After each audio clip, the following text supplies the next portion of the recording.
Chapter 8 The Sword. The word of the Lord is quick and powerful, and sharper than a two-edged sword.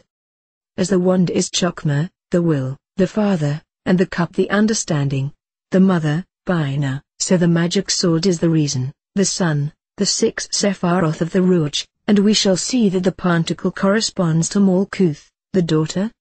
The magic sword is the analytical faculty, directed against any demon it attacks his complexity. Only the simple can withstand the sword. As we are below the abyss, this weapon is then entirely destructive, it divides Satan against Satan. It is only in the lower forms of magic, the purely human forms, that the sword has become so important a weapon. A dagger should be sufficient.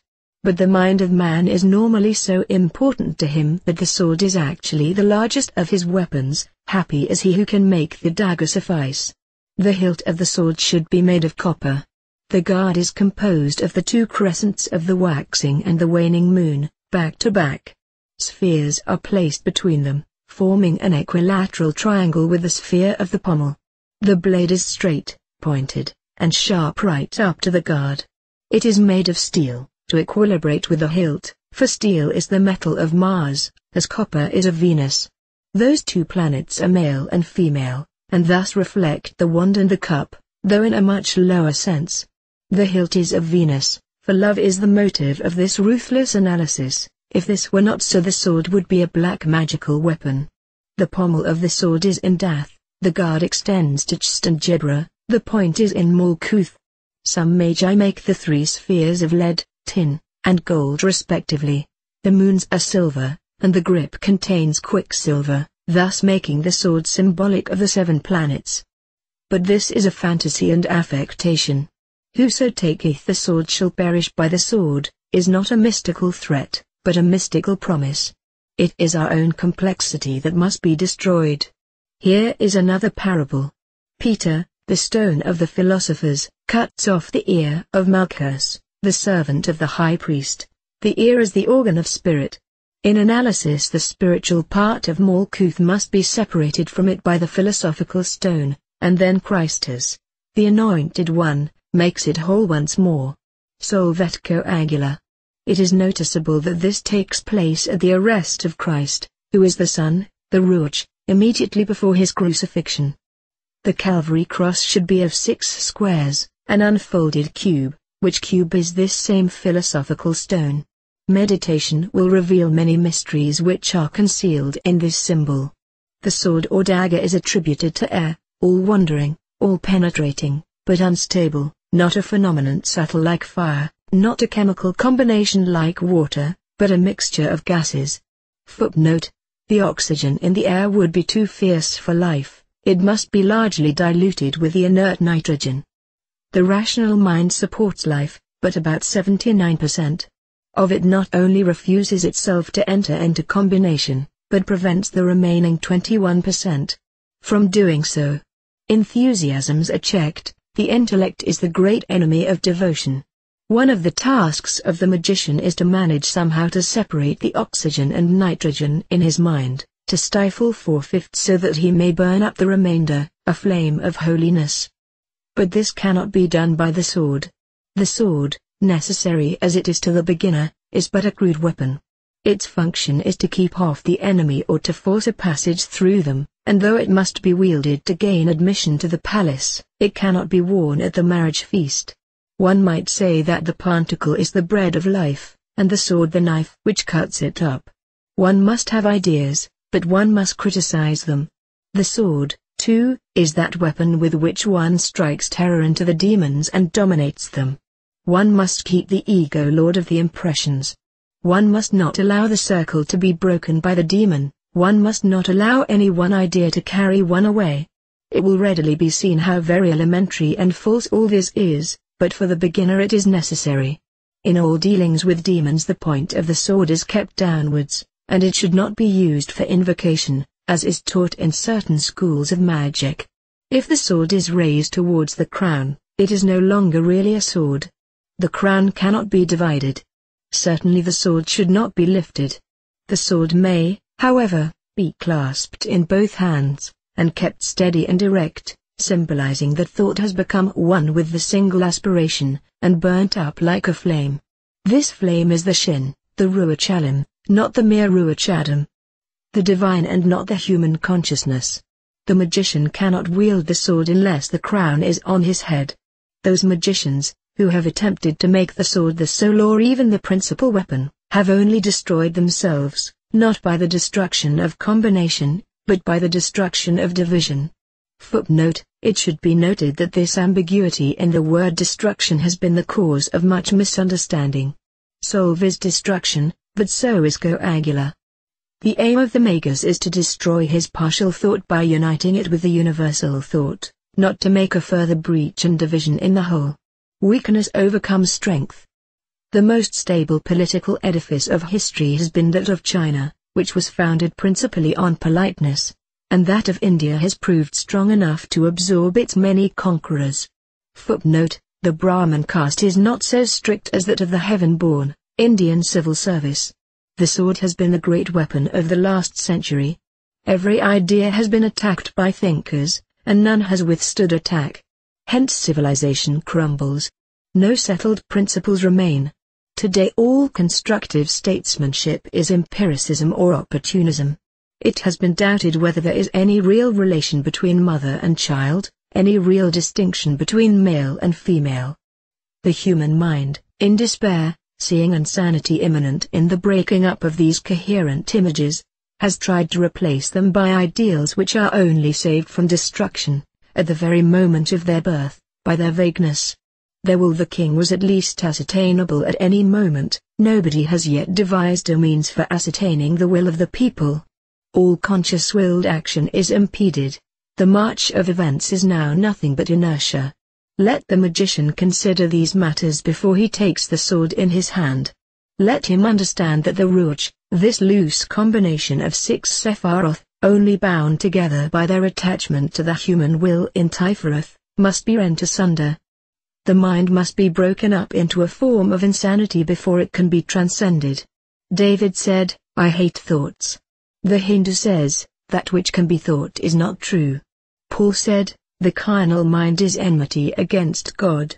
And everyone who meditates, even for an hour, will soon discover how this gusty aimless wind makes his flame flicker.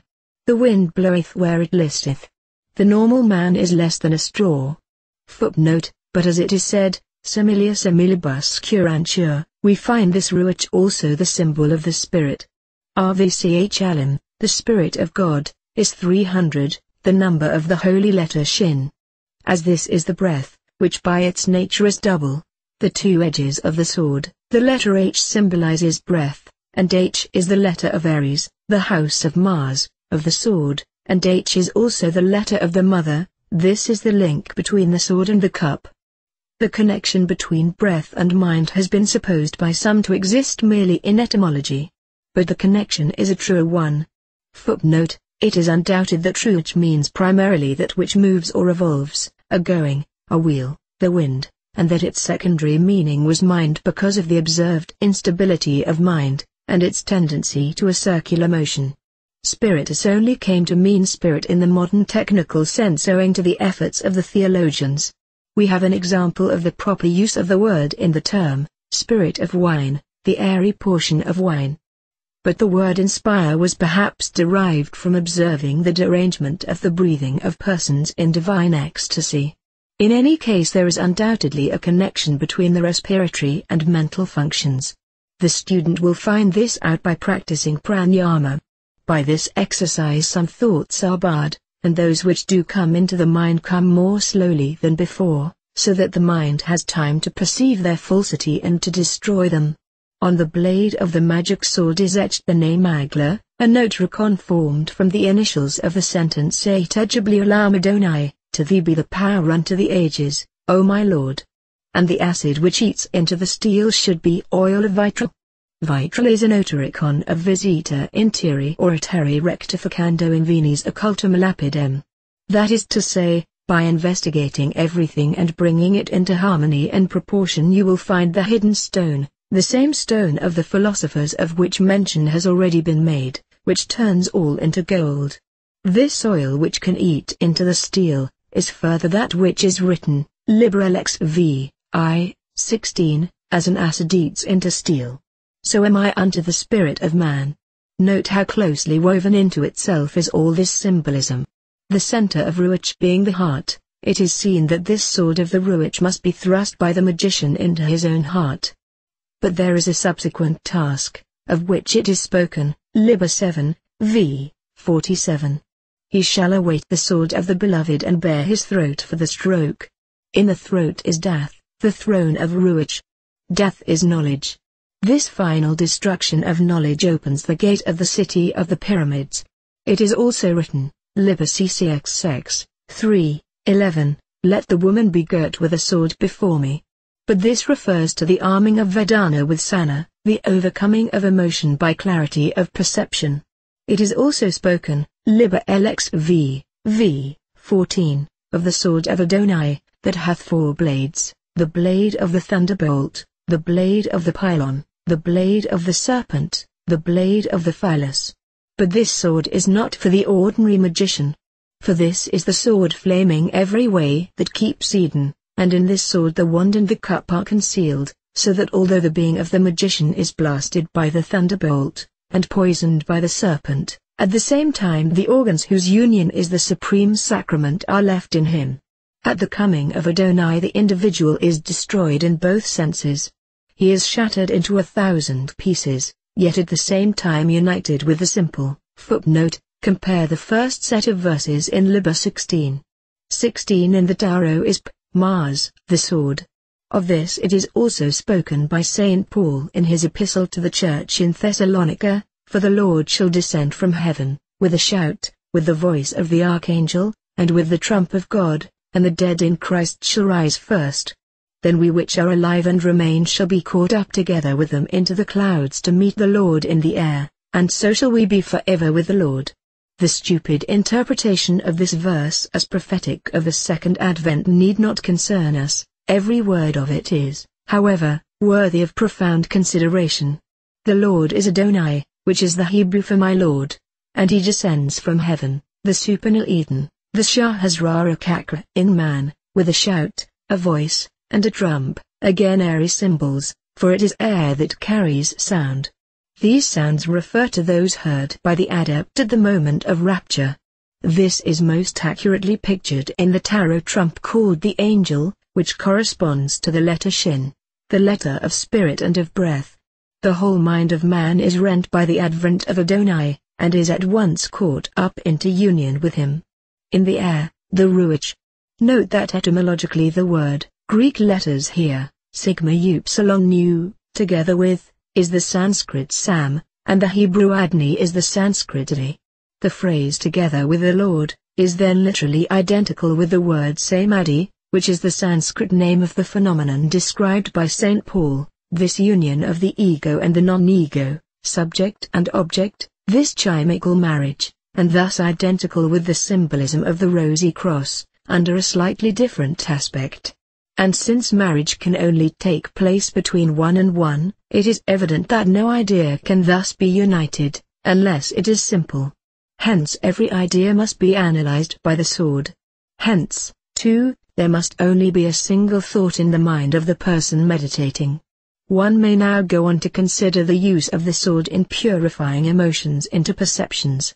It was the function of the cup to interpret the perceptions by the tendencies, the sword frees the perceptions from the web of emotion.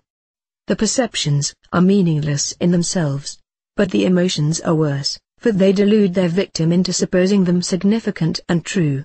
Every emotion is an obsession. The most horrible of blasphemies is to attribute any emotion to God in the macrocosm, or to the pure soul in the microcosm. How can that which is self-existent, complete, be moved? It is even written that torsion about a point is iniquity. Footnote, see Macrobius, Iamblichus, Plotinus and sayings attributed to Pythagoras for these views, but if the point itself could be moved it would cease to be itself, for position is the only attribute of the point. The magician must therefore make himself absolutely free in this respect. It is the constant practice of demons to attempt to terrify, to shock, to disgust, to allure. Against all this he must oppose the steel of the sword. If he has got rid the ego idea, this task will be comparatively easy. Unless he has done so, it will be almost impossible. So says the Dhammapada, me he abused, and me he beat, he robbed me, he insulted me, in whom such thoughts find harborage, hatred will never cease to be. And this hatred is the thought which inhibits the love whose apotheosis is samadhi. But it is too much to expect of the young magician to practice attachment to the distasteful. Let him first become indifferent. Let him endeavor to see facts, as simply as he would see them if they were historical. Let him avoid the imaginative interpretation of any facts. Let him not put himself in the place of the people of whom the facts are related, or if he does so, let it be done only for the purpose of comprehension. Sympathy. Footnote: it is true that sometimes sympathy is necessary to comprehension. Indignation, praise and blame are out of place in the observer. No one has properly considered the question as to the amount and quality of the light afforded by candles made by waxed Christians. Who has any idea which joint of the ordinary missionary is preferred by epicures? It is only a matter of conjecture that Catholics are better eating than Presbyterians. Yet these points and their kind are the only ones which have any importance at the time when the events occur. Nero did not consider what unborn posterity might think of him. It is difficult to credit cannibals with the calculation that the recital of their exploits will induce pious old ladies to replenish their larder. Very few people have ever seen a bullfight. One set of people goes for excitement, another set for the perverse excitement which real or simulated horror affords. Very few people know that blood freshly spilled in the sunlight is perhaps the most beautiful color that is to be found in nature.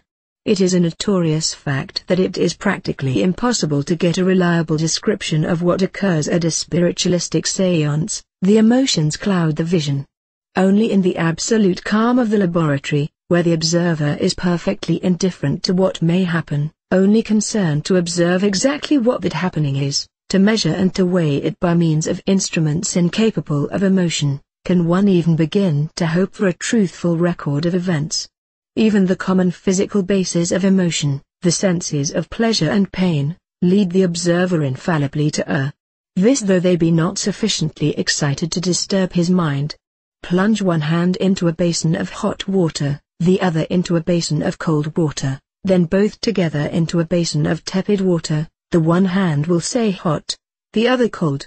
Even in instruments themselves, their physical qualities, such as expansion and contraction, which may be called, in a way, the roots of pleasure and pain, cause error.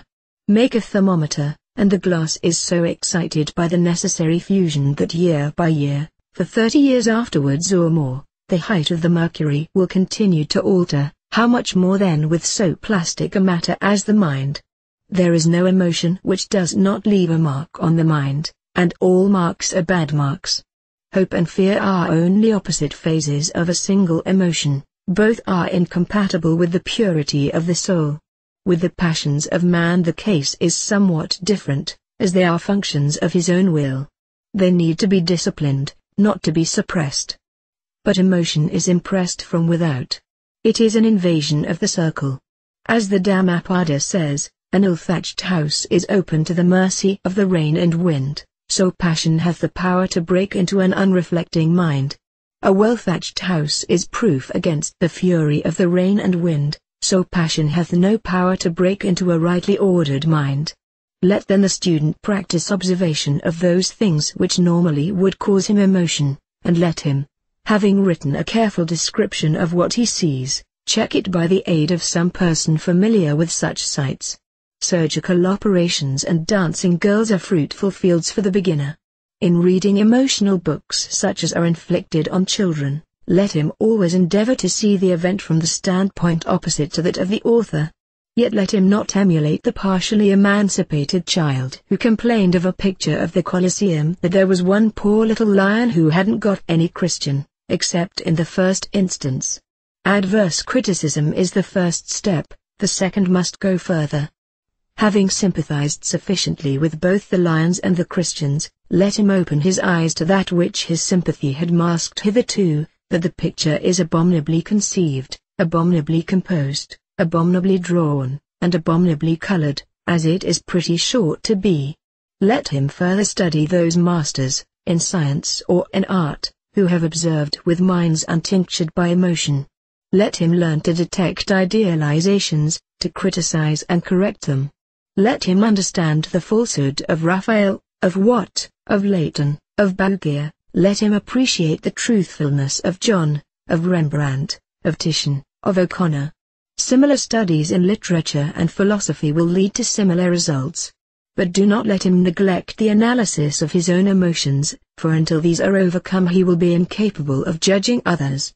This analysis may be carried out in various ways. One island the materialistic way. For example, if oppressed by nightmare, let him explain, this nightmare is a cerebral congestion. The strict way of doing this by meditation is Mahusatapatthana. Footnote, see Crowley, Collected Works, Volume 2, pages 252 to 254. But it should be aided in every moment of life by endeavoring to estimate occurrences at their true value. Their relativity in particular must be carefully considered. Your toothache does not hurt anyone outside a very small circle. Floods in China mean to you nothing but a paragraph in the newspaper. The destruction of the world itself would have no significance in Sirius. One can hardly imagine even that the astronomers of Sirius could perceive so trifling a disturbance.